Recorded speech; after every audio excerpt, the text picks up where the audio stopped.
Hello बच्चों, आज हम बात करेंगे ईपी बोर्ड के अकाउंटेंसी यानी लेखा शास्त्र के पेपर के बारे में।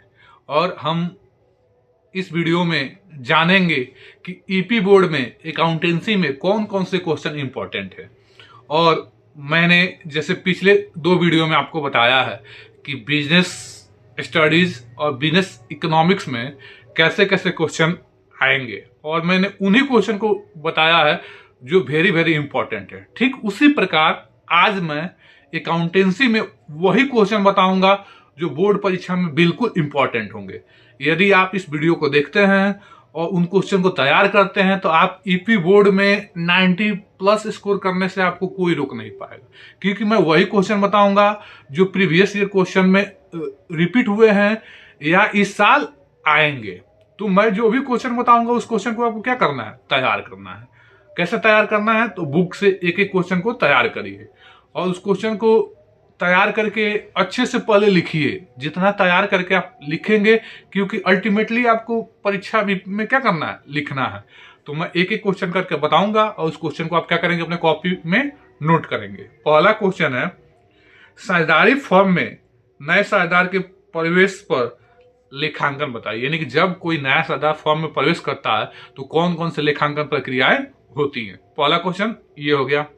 दूसरा क्वेश्चन है, साझेदार के अवकाश ग्रहण पर पूंजी का समायोजन कैसे किया जाता है। यानी कोई साझेदार अवकाश ग्रहण करता है तो उसकी पूंजी को कैसे समायोजित किया जाता है।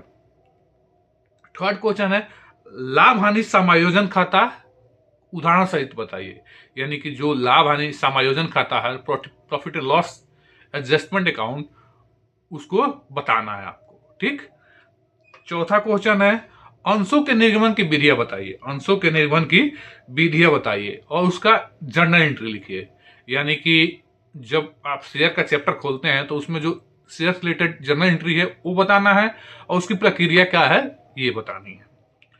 फिर पांचवा क्वेश्चन है, अंशों को हरण से क्या आशय है। अंशों के हरण से क्या आशय है। अंशों के हरण से क्या आशय है और इसके पुनर्निर्गमन की क्या प्रक्रिया है। यानी कि जब अंशों का हरण किया जाता है और उसके बाद जब पुनर्निर्गमन किया जाता है तो इसकी क्या प्रक्रिया होती है। अगला क्वेश्चन है, नगद प्रवाह विवरण।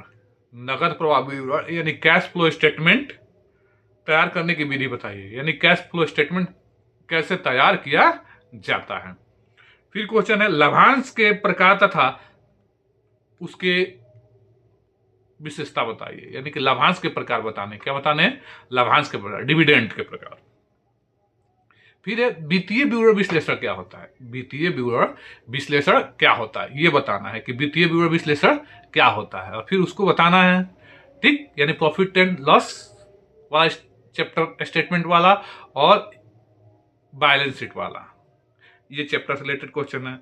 फिर अनुपात विश्लेषण का महत्व लिखिए। अनुपात विश्लेषण का महत्व लिखिए। अनुपात विश्लेषण यानी रेशियो एनालिसिस का चैप्टर। फिर अगला क्वेश्चन है, कंपनी के खातों में प्रावधान और आरक्षण यानी कि संचित संचय से में अंतर लिखिए। में क्या लिखना है, अंतर लिखना है। अगला क्वेश्चन है, साझेदारी में गुडविल का एडजस्टमेंट। यानी कि गुडविल के बारे में लिखना है। किसके बारे में लिखना है, गुडविल के बारे में। गुडविल क्या होता है, गुडविल की विशेषताएं क्या है, गुडविल के महत्व क्या है, गुडविल के मूल्यांकन की विधियां, ये सारे गुडविल से रिलेटेड तो क्वेश्चन आना ही आना है। गुडविल से रिलेटेड क्वेश्चन एकदम बिल्कुल आएंगे, एकदम 100% आएंगे। फिर क्वेश्चन है, कैपिटल एडजस्टमेंट। यानी कि यदि परीक्षा में सवाल आता है तो कैपिटल एडजस्टमेंट जरूर रहेगा और गुडविल एडजस्टमेंट जरूर रहेगा। फिर है, प्रॉफिट शेयरिंग रेशियो क्या होता है। प्रॉफिट शेयरिंग रेशियो क्या होता है। फिर आगे क्वेश्चन है, गुडविल क्या है। आगे क्वेश्चन क्या है, गुडविल क्या है। फिर क्वेश्चन है, कैपिटल यानी शेयर कैपिटल कितने प्रकार के होते हैं। शेयर कैपिटल कितने प्रकार के होते हैं। फिर है, बोनस शेयर क्या है। बोनस शेयर क्या है। फिर है, डिवेंचर का अर्थ लिखिए। मैं एक और क्वेश्चन बता दूं कि अंश और ऋणपत्र में अंतर, या पूर्वाधिकार अंश और ऋणपत्र के प्रकार जरूर आएंगे। फिर क्वेश्चन है हमारा, वर्किंग कैपिटल क्या है। वर्किंग कैपिटल क्या है। फिर है, लिक्विड रेशियो क्या है। लिक्विड रेशियो क्या है। फिर क्वेश्चन है हमारा शेयर प्रीमियम क्या है, यानी प्रीमियम क्या है, प्रीमियम क्या है। फिर है कैश फ्लो स्टेटमेंट क्या है और कैश फ्लो स्टेटमेंट का प्रारूप बनाइए। जैसे आपको याद कर लेने हैं profit and loss adjustment account, revaluation account, partners capital account, फिर profit and loss statement account, balance sheet, cash flow statement और रेशियो के फॉर्मूले। ये आपको तैयार होनी चाहिए क्योंकि ये जरूर परीक्षा में आएंगे और ईपी बोर्ड में तो खास करके ये क्वेश्चन रिपीट होते हैं और जो बच्चे क्या करते हैं इसी को मिस कर जाते हैं। तो आपको किताब में 7-8 फॉर्मेट होंगे, उन फॉर्मेट को एकदम पढ़ के जाना है। वैसे ही हर चैप्टर में अंतर दिया होगा कि शेयर और विपत्र में अंतर, लाभ हानि खाता और क्या बोलते हैं कि लाभ हानि समायोजन खाता में अंतर, ये सब अंतर आपको याद करके जाने हैं। अंतर और फॉर्मेट से रिलेटेड क्वेश्चन हमेशा पूछे जाते हैं, इस बार भी पूछे जाएंगे।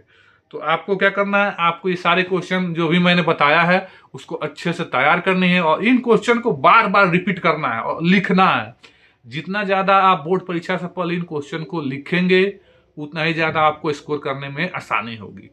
तो मैं फिर आपको बता दूं कि तीनों सब्जेक्ट से रिलेटेड मैंने वीडियो बना दिया है, इकोनॉमिक्स से रिलेटेड, बिजनेस स्टडी से रिलेटेड और अकाउंटेंसी से रिलेटेड। और बताए गए क्वेश्चन को यदि आप तैयार करते हैं तो आपको 90% से क्वेश्चन अधिक स्कोर करने में आपको आसानी होगी और आप आसानी से 90+ स्कोर कर पाएंगे और आप बोर्ड परीक्षा में अच्छा करेंगे और ईपी बोर्ड में आसानी से अच्छा किया जा सकता है। ये मैं अपने अनुभव से बता रहा हूं। तो मिलते हैं आपसे अगले वीडियो में। जय हिंद, जय भारत।